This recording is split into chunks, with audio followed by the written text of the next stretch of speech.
Hey YouTube, how you guys doing? Today I'm gonna show you how to remove the knock sensor on a 2007 Honda Accord. I'm also gonna put the part number and show you where it's located and how to do the job, what tools you require. I'm also gonna put a link down below. If you wanna buy it online, you can do it. And I'm also gonna show you the code number for this fix, which is, the code is right here. That's the code number. Sorry for the wind. I'm gonna show you the OBD that I use, the OBD reader, which is pretty good. I like it. It's cheap. I bought it online. I'm gonna also put a link in the description for the OBD reader if you guys want to buy one. It's the one that I use, so I guess I recommend it. It's very nice. But okay, here we go, guys. Get ready. Okay, so I'm here in the car. This is the C reader 3001 that I was telling you about. It's pretty good. It gets the job done. I'll put a link in the description if you want to buy it. It's the one that I use. So there's a lot of options here, but I'm just gonna go to diagnose and just give it a second. Make sure that you turn your key in the slot 2 position, so not 1 but 2. If you make it all the way to 3, it turns on the car. So it's 1, 2, and then you stop to where your lights are on. I think your radio is also on, and then just read the codes. So just give it a second. It's processing. Okay. All right. So as you can see here, I only have one code. Reading is okay. Protocol. So let's go to read codes. Okay, actually 2 codes. I'm sorry. Knock sensor number 1, circuit bank 1. It's the P0325. That's what we're gonna fix today. And P0325. It's the same code. Current and pending. Bank 1. It's just the same issue, giving you 2 codes, but it's P0325, and we're gonna fix it with that sensor that we just purchased, and I'm gonna give you all the information. So here we go. Before we move any forward, just make sure you disconnect the battery, just because we're gonna work with electrical stuff. So you can disconnect both of them. All right, guys, here's our famous 2.4 VTEC, and let me show you how to remove the knock sensor. So first of all, we're gonna come in here with a size 10. Remove these 2 nuts.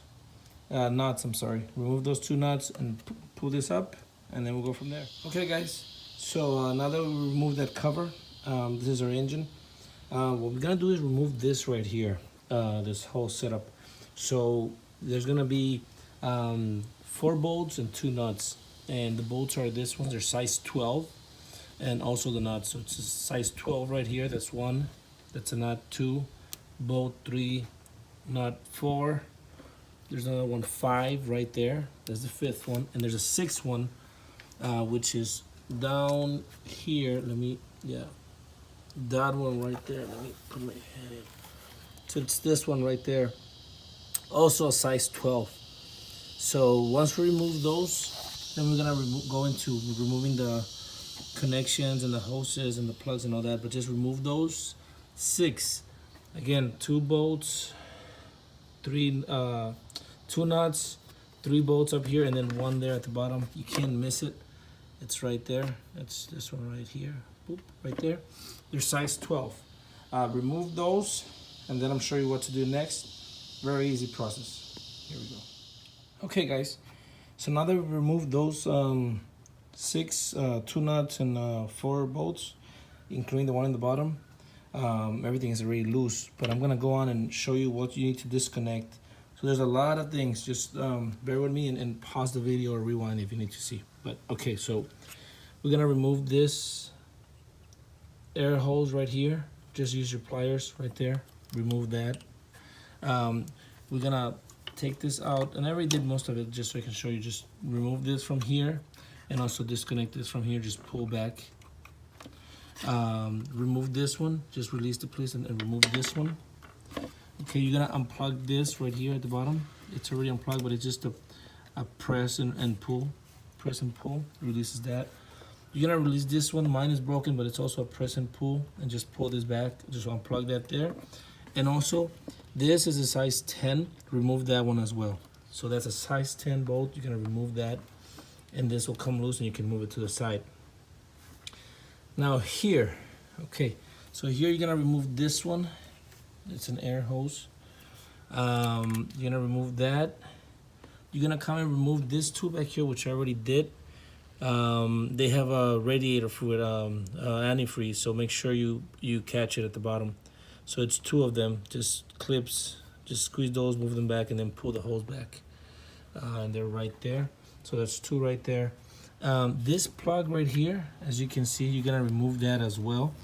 Again, it's a push here. You're gonna push right here and pull back. It's very easy. It comes right out. You're gonna remove this air hose right here. And you're gonna remove this whole thing. Just remove the clip and pull back.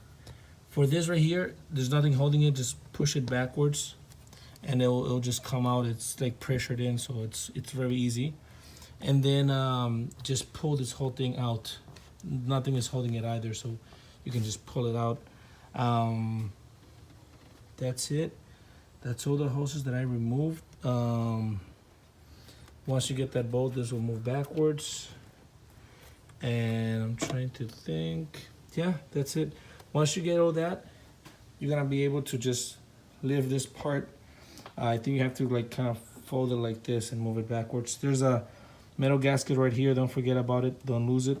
And then I'll show you how to get the knock sensor. But this is the setup for the knock sensor, which is a size 27 extension and my ratchet.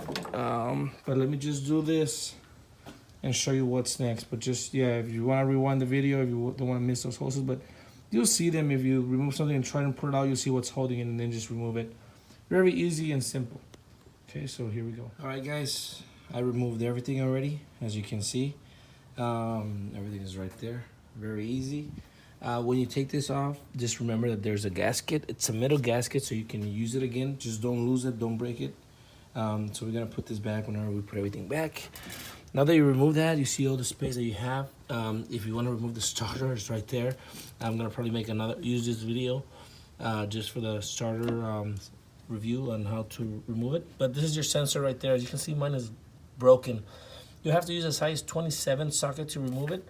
That's your knock sensor. So what I did was my cable is broken. You may have the same issue. I doubt it, but if you do, this is what I did. I bought the new one, and I bought one of those electric connectors, which just come like this. Let me show you.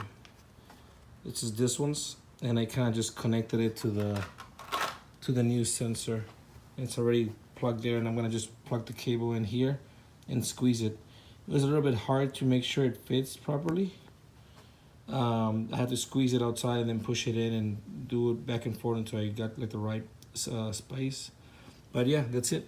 So that's how you remove the knock sensor. This will solve your problem and your code. So if you like this video, please subscribe and share it. Also leave a comment if you have any questions. I can help you with that. But hopefully it helped you. It's a very common problem. It's not a hard job actually. Even though we did a lot, it's a few screws, and mostly it's just the hoses and the putting everything back together. It's very easy. Just look at the video backwards and you can go from there. But okay, thanks for watching. Take care.